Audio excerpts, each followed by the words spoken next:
왕이신 나의 하나님,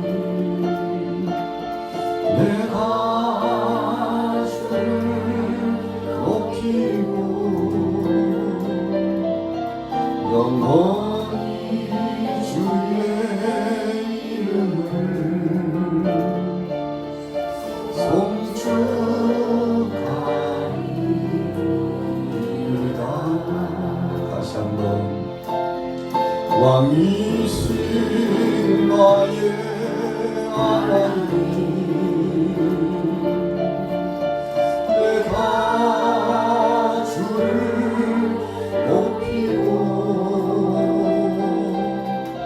영원히 주의 이름을 송축하리이다. 우리 자신들을 향하여서 왕이신 나의 하나님, 내가 주를 높이고 영원히 주의 이름을 송축하리이다.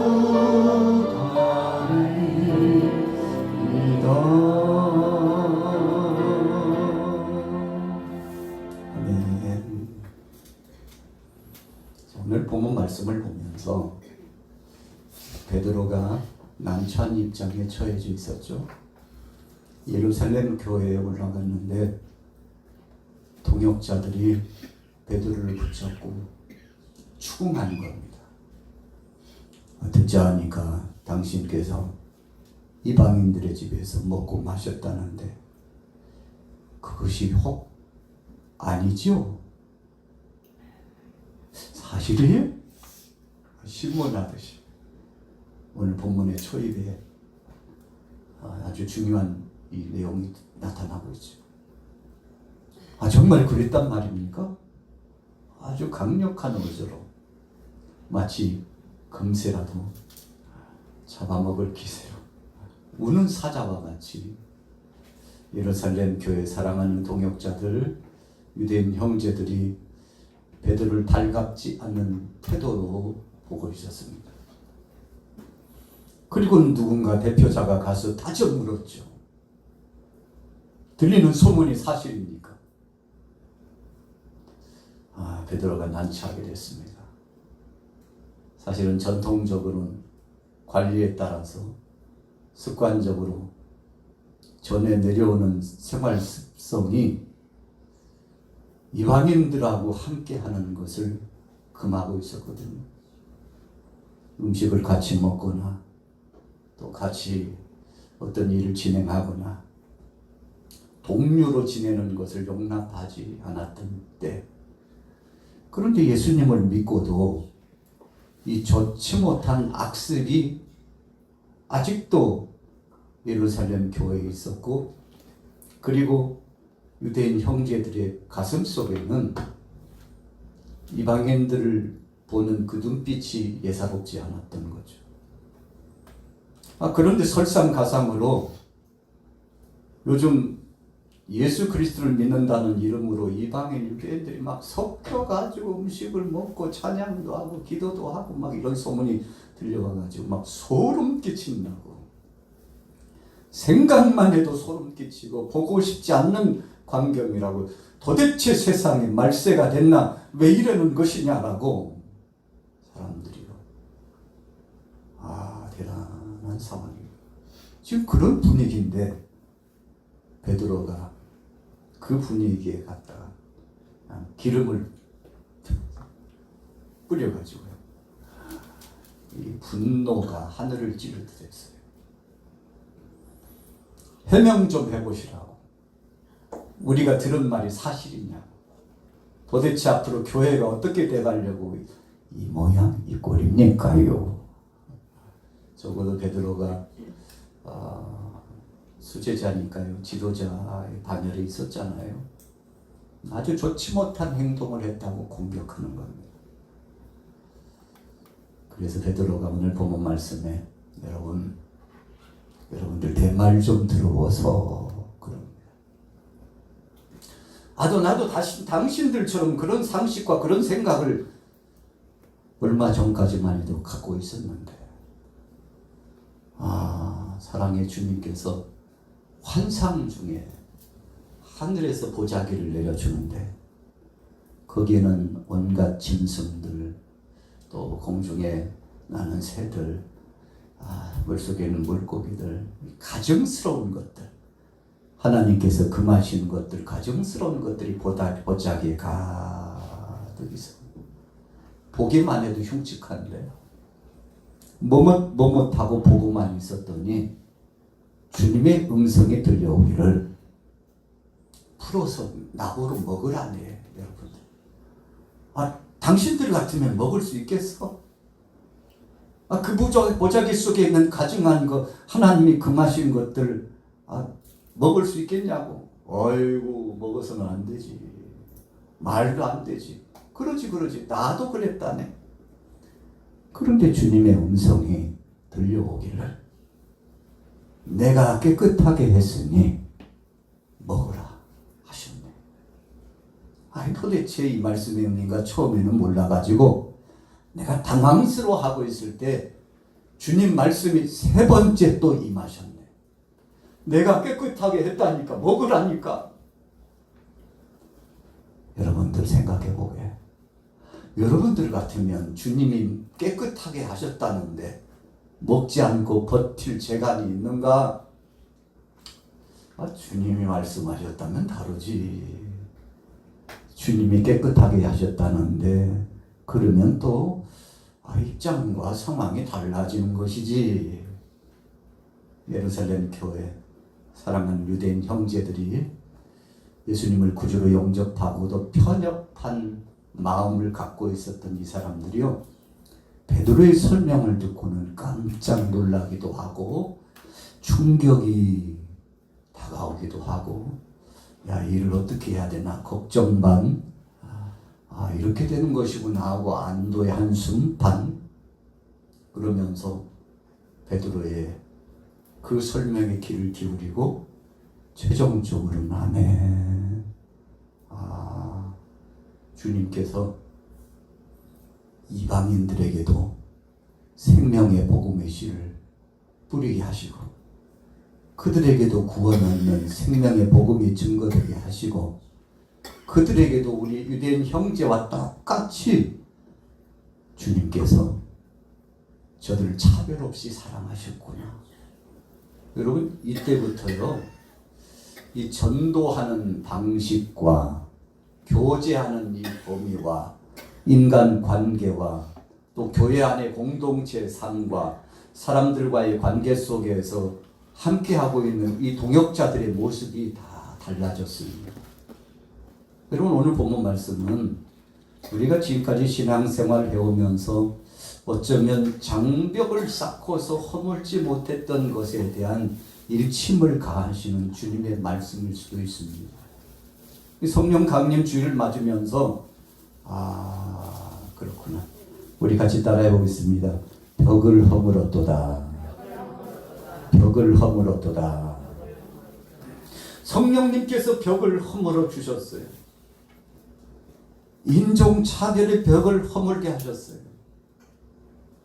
인간적 육신적인 아집과 생명의 복음 밖에 있었던 우리들의 일반적이고 상식적이고 보편적인 생각을 깨트리도록 하셨어요. 하나님의 사랑은 담을 넘어서 벽을 허물고, 하나님의 사랑은 누구를 막론하고 생명의 길로 인도하셔서 회복할 기회, 구원받을 기회, 회개할 기회, 새 사람이 될 기회를 주신다더라.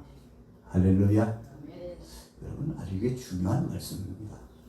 우리가 어떤 때는 복음을 증거하고 영적인 교제를 나누고 생활할 때 따로 국밥을 정해놓을 때가 있습니다. 저 양반들은 이쪽 편이야, 이쪽 편. 저쪽 편. 우리는 저쪽 편이고 저 양반들은 이쪽 편이라니까. 섞이면 안 돼. 어떻게 섞여? 안 된다니까. 절대 섞일 수 없지. 절대 하나 될 수 없지. 여러분, 이런 편협적인 생각을 갖고 생활할 때가 굉장히 많습니다. 베드로도 그랬거든요. 그런데 오늘 본문 말씀은 그런 장벽을 허물고 거기에도 성령님이 역사하실 수 있다는 가능성을 가지고 그 사람들도 은혜를 사모하고 말씀을 사모한다는 기회를 줄 수 있도록, 은혜를 사모하고 말씀을 사모하는 그들에게도 기회를 줄 수 있도록 여러분, 복음의 역사 가운데는 문을 활짝 여는 것이 매우 중요하다는 것입니다. 우리 한국교회가 역사적으로 보면 이제 100년 훌쩍 넘어서 200년을 향하여서 계속 가고 있는데 아직도 우리가 좀 고쳐야 될 점도 많고 또 성숙해야 될 점들이 굉장히 많습니다. 오늘 본문은 그걸 말씀하는 거예요. 베드로가 깜짝 놀랐어요. 아니, 오순절 날에만 성령이 임하고 우리에게만 성령이 임할 줄로 알았는데, 우리 유대인 형제 자매들에게만 성령이 임할 줄로 알았는데 더럽다고 하고 가증하다고 생각했던 상종하지 못할 저 우리들에게도 성령을 주시다니 깜짝 놀랐어요. 여러분, 이렇게 놀라는 것은 좋은 일입니다. 때로 우리에게 충격파가 던져지고 놀랄 일이 있는 것은 좋은 거예요. 오늘 본문으로 돌아가 볼게요. 11절로 넘어가 보도록 하겠습니다. 사도행전 11장 11절 같이 읽습니다. 시작. 마침 세 사람이 내가 일숙한 집에 서 있으니 가이사랴에서 내게로 보낸 사람이라 성령이 내게 명하사 아무 의심 말고 함께 가라 하시매 이 6 형제도 나와 함께 가서 그 사람이 집에 들어가니 그가 우리에게 말하기를 전사가 내 집에 서서 말하되 네가 사람을 요바로 보내어 베드로라 하는 시몬을 청하라. 그가 너와 내 온 집이 구원을 말씀을 내게 이르리라 함을 보았다 하거늘. 성령의 역사는 공통적으로 양쪽에 임하셨습니다. 여러분, 우리가 먼저 성령을 체험하고 복음을 받아들인 사람이라면 아직 복음을 받지 않고 강팍한 사람들이 있다 할지라도 우리가 믿음으로 전하기만 하면 그들에게도 성령께서 충만히 임하실 수 있다는 겁니다. 사실 오늘 본문 말씀은 고넬료의 가정에도 천사가 급파되고 베드로에게도 천사가 급파돼요. 그래서 하나님의 뜻을 전해줬어요. 이래 할더니 이래 하라. 이쪽에 가서는 저래 이래 할더니 저래 하라 하고 구체적으로 알려줬습니다. 성령의 역사는 그래서 일방인 것 같지만 쌍방이에요. 내게만 임하실 것 같지만 절대 그렇지 않습니다. 예상 밖의 가능성이 없고 저 사람들은 심판받아 마땅하다고 생각하는 그 사람들에게까지도 성령께서는 충만히 임하기를 원하시는데 베드로가 하나님이 양쪽에 역사하시는 것을 듣고는 더 놀랐죠.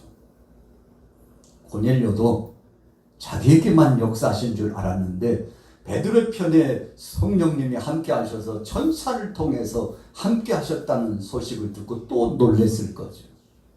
여러분, 그래서 복음 증거 역사는 놀랄 일의 연속입니다. 자, 그 다음 보세요. 15절부터 넘어가겠습니다. 15절 시작.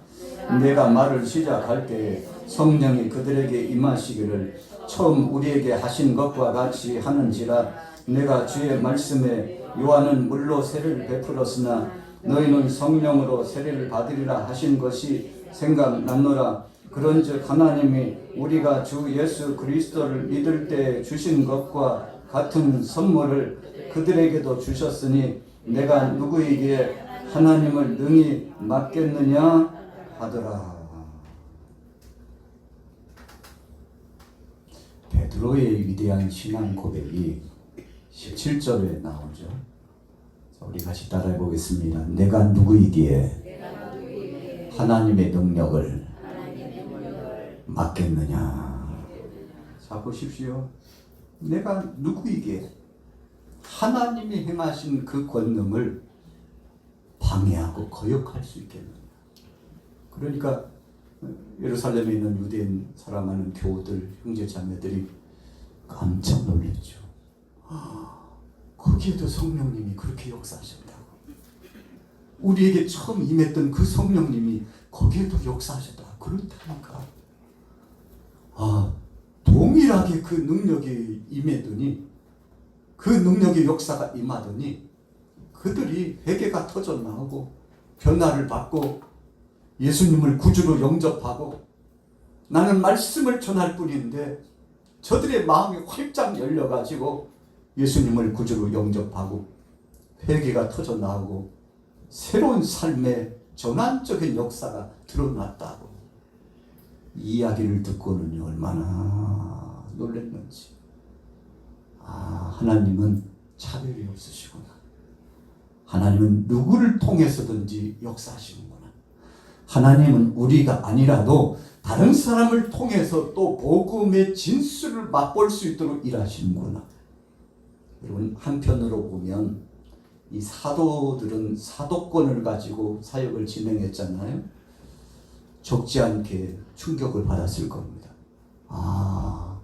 하나님은 나 말고도 다른 사람을 통해서도 역사하실 수 있구나. 유대인 이 마태 형과 같은 이들뿐만 아니라 이방인들을 통해서 하나님이 영광을 받으시는구나.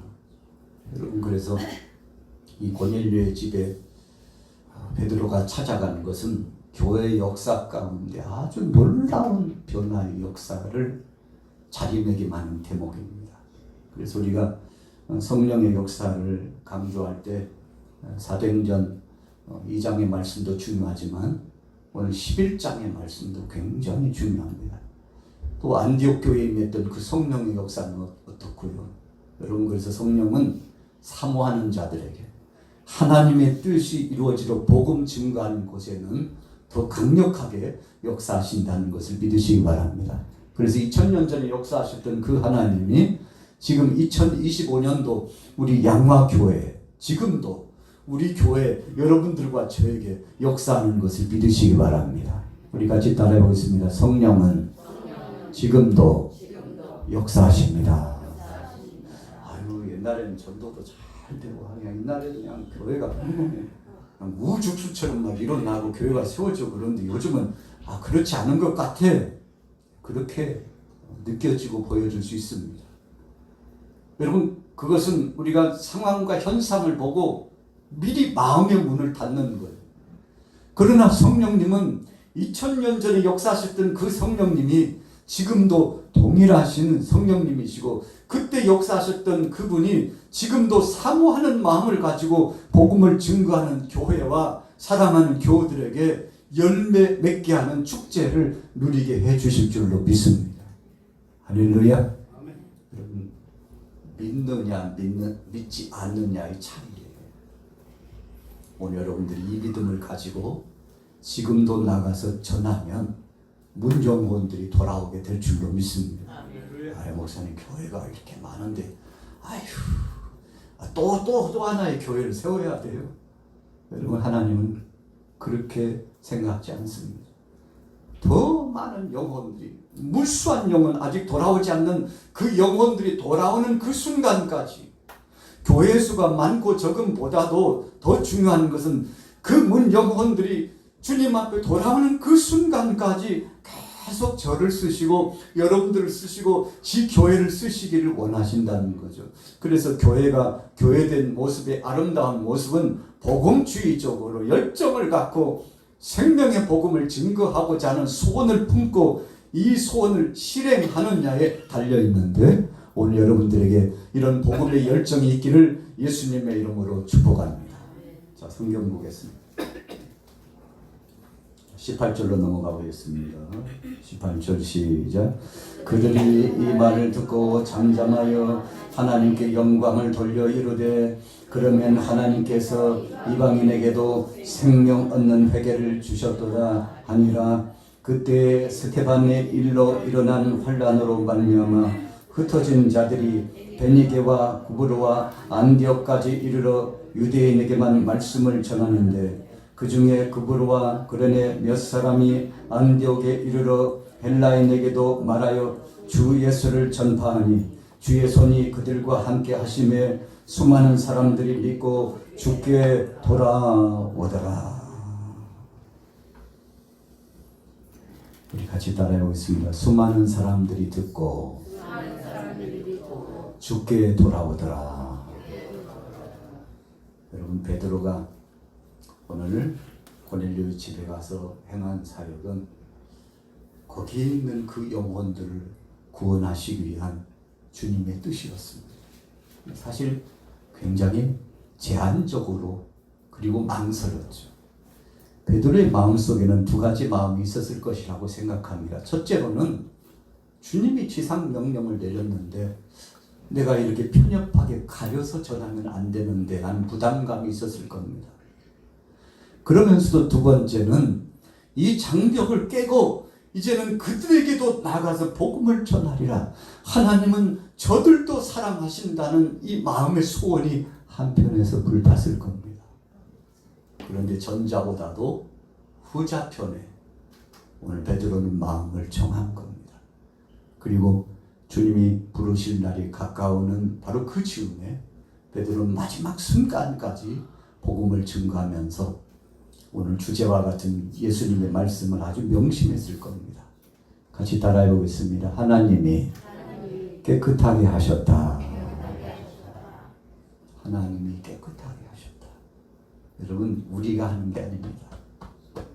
오늘 베드로에게 예수님께서 아주 중요한 것을 가르쳐 주신 것은 네가 하는 것이 아니고 너는 전하기만 하면 성령께서 역사하셔서 저들을 깨끗하게 하고 새롭게 하고 변화를 경험하게 하고 열매 맺게 하고 그렇다니까. 그러니까 너는 그냥 통로요, 도구요, 매개체로서 역할을 감당하면 되는 거야. 이런 부담감이 없잖아요.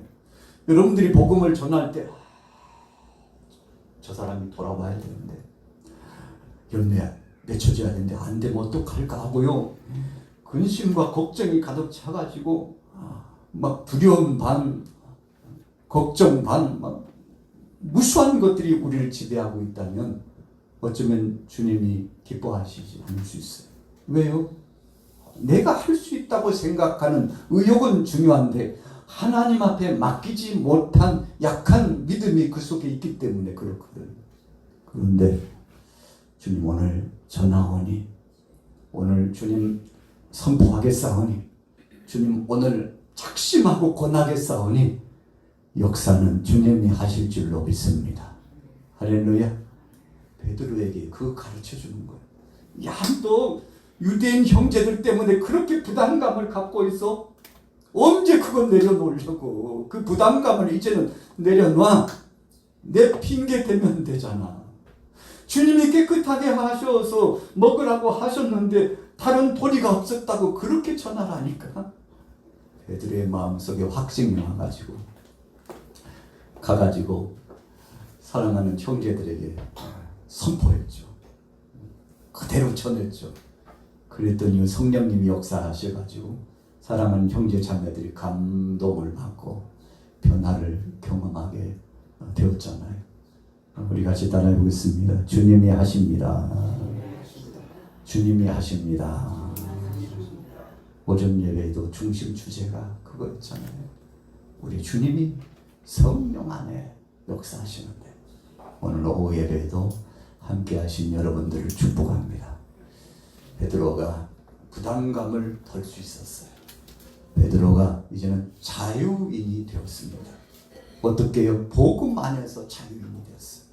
여러분, 복음은 무거운 짐이 아닙니다. 복음은 가벼운 거예요.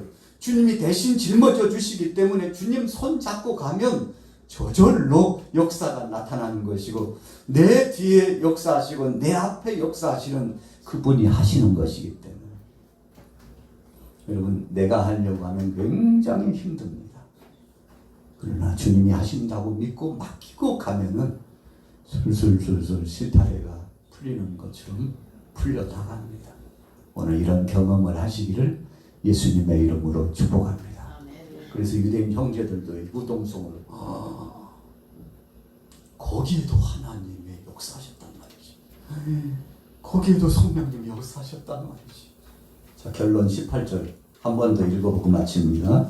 18절입니다. 시작. 그들이 이 말을 듣고 잠잠하여 하나님께 영광을 돌려 이르되 그러면 하나님께서 이방인에게도 생명 얻는 회개를 주셨도다 하니라. 여러분 하나님 말씀 앞에서는요 잠잠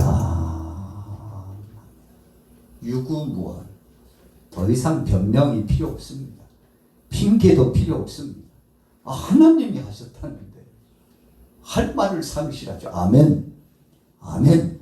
주님이 하셨죠. 앞으로도 하실 줄로 믿습니다. 여러분 이렇게 믿음으로 수용하게 됐는데 영적인 지도자였던 베드로가 먼저 이 대단원의 역사를 체험하고 예루살렘 교회에 있었던 장벽을요 일순간에 주의 말씀으로 정리하게 됐죠. 예수님이 십자가상에서 못 박여 죽으셨을 때 다 이루었다 하셨는데 예루살렘 성전의 휘장이 쫙 찢어졌죠. 의미가 뭡니까? 이제는 휘장이 필요 없다는 것입니다. 지성소와 성소 구분할 필요도 없다는 겁니다. 짐승의 제물을 드릴 필요가 없다는 겁니다. 예수의 이름, 그분의 이름으로 그분만 믿으면 모든 것이 통하고 모든 것이 역사 가운데서 하나님 앞으로 이루어진다는 사실을 새롭게 깨닫고 알게 되는 것이기 때문에 그런 거죠. 여러분 그래서 예수 이름 한 분이면 충분한데 비로소 베드로가 이 수제자 베드로를 예수님께서 특별히 붙잡고 깨닫게 하신 이유가 있었잖아요. 이 베드로가요 어쩔 때는 걸림돌이에요. 디딤돌이 돼야 되는데 가는 곳곳마다 걸림돌이었거든요. 안 되겠다. 우리가 사도행전 9장에서는 가는 곳곳마다 사울이 걸림돌이에요. 예수님 어떻게 하셨나요? 사울을 거꾸로 들으셨어요. 그래서 바울이 되어가지고 이제 한평생 예수님 자랑하고 십자가 자랑하겠는데 베드로가 사역을 한다고는 했지만 사실은 어그러진 사역이 많았거든요. 베드로 자신도 부담감이 있었고요. 그런데 오늘 본문 말씀을 통해서 베드로 속에 있는 깊은 응어리 같은 것을 예수님이 싹 씻어주셨어요. 베드로 됐어. 이제 그만 부담감 내려놔. 주님이 너를 위하여 죽으셨고 이방인 형제들 위하여도 죽으셨어. 내려놔. 주님께 맡겨. 그랬더니 베드로가 내려놓고 나니까 얼마나 속이 시원하지. 여러분 그때 비로소 예루살렘 교회가 하나 됐습니다. 그 전까지만 해도 엄청난 갈등이 교회 안에 보이지 않게 싸움, 막질, 전쟁이 계속 진행됐는데 이 깊은 수렁이 응어리 같은 것이 싹 빠져나가니까 여러분 몸에 나쁜 것이 싹 빠져나가니까 상쾌함을 누리듯이 교회 역사 가운데 하나님이 하셔서 새로운 역사가 시작됐는데 베드로가 아마 이때부터 홀가분하게 날개를 달은 사람처럼 헐헐 날아서 사역을 했을 것이라고 생각합니다. 혹시라도 여러분들 저나 여러분들에게 아직도 이런 장벽이 있고 이 속을 부대끼게 만들고 고통을 주는 것이 있다면 오늘 깨끗이 씻으셨어요. 주님 그렇게 말씀하셨잖아요. 내가 깨끗하게 했으니 먹으라. 내가 깨끗하게 했으니 먹으라. 여러분 주님 앞에는 성결케 되지 못할 것이 없습니다. 예수 이름 앞에 성령 안에는 변화받지 못할 것이 없습니다. 오늘 이번 한 주간도 여러분들의 삶 가운데 주님이 깨끗하게 해주심으로 새로움을 경험하게 되시기를 예수님의 이름으로 축원합니다.